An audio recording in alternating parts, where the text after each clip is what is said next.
Hey there, welcome to the channel. Today I will be doing another K-Pop Demon Hunters one-shot video explanation, where I go into the depth and detail behind my original one-shots based off the hit film K-Pop Demon Hunters. Today's is a Celine-centric one, focusing on a snapshot of her life as she raises Rumi prior to the events of the film, as there is a lot to be explored during that time. But without further ado, let's get into it. Okay, so starting off, I have said it a lot in my previous videos, and I will say it once again, is that it's always very important to establish and create a very complex scene, especially for one-shots, because you're not necessarily sure whether or not your readers know what's happening, especially with a lot of these being one-offs. Although this has slightly changed for me, me specifically, as I've ended up creating some sort of expanded universe, which is why I highly recommend watching or reading some of these other one-shots yourself with a link in the description, as this will greatly improve your understanding of the actual story being told, which I think is the strongest point of this one-shot.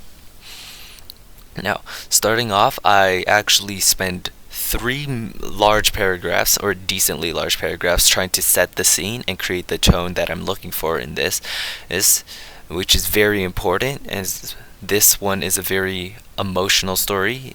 Even though a lot of my other stories are emotional in themselves, this is probably one of the more emotional ones. Now, with the initial imagery, I already create this ominous feeling, especially with stepping out from the darkness, and the heavy downpour already giving you this dark, gloomy feeling. And then after that, I establish a sort of anger within Celine, who will be our sort of main focus character. Or I already established some anger within Celine, and dragging the reader into this as fast as possible. After this, I set up a confrontation by introducing Mi-Ryeong, who is Rumi's mother, and I have them have certain tension between them, showing that there's definitely something going on and we are not clued into it initially. This is sort of what I'm trying to encapsulate is sort of these no-cut, one-shot film scenes where they have you follow this one character for as long as possible, similar to events like Glass Onion. And following that, I have the two who begin their confrontation.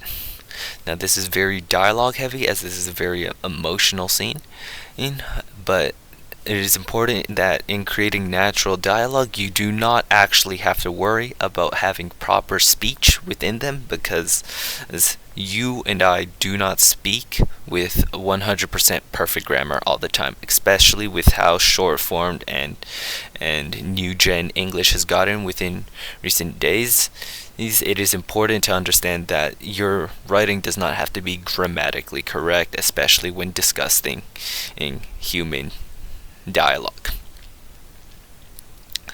Now, getting into most of this, I focus mainly on the writing things so that you can enjoy the story yourself, but I have this very back and forth and kind of exposition heavy, but it does reference a lot of the previous one-shots that I mentioned that you should probably check out before that.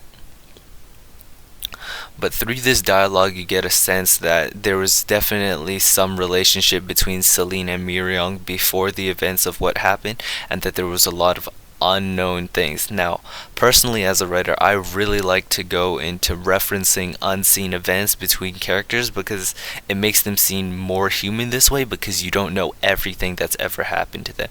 This is sort of similar to a noodle incident that you might see from Calvin and Hobbes, which is a very popular comic strip that had them discuss this sort of noodle incident. I highly recommend checking out an overly sarcastic productions video on this, as I think they do a very excellent job of explaining. Moving past that, I have a sort of silence to break off this argument, because this is very emotionally charged. So, with this silence, I'm able to cut through all of this and let it really seep in, because silence does happen within a natural flow of dialogue, especially with arguments between people. Well, and it's always sort of awkward between them, but it is very important in order to create a natural flow.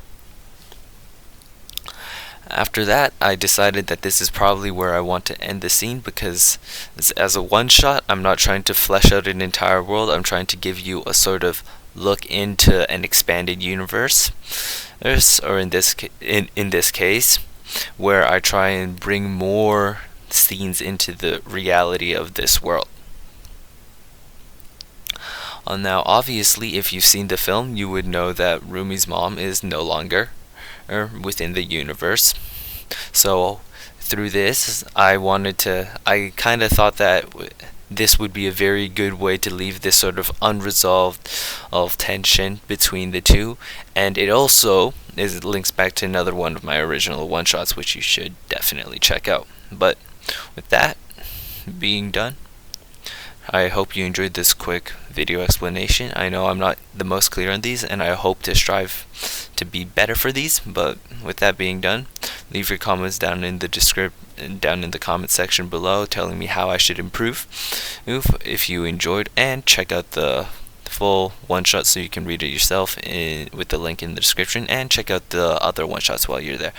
But see you next week. Bye bye.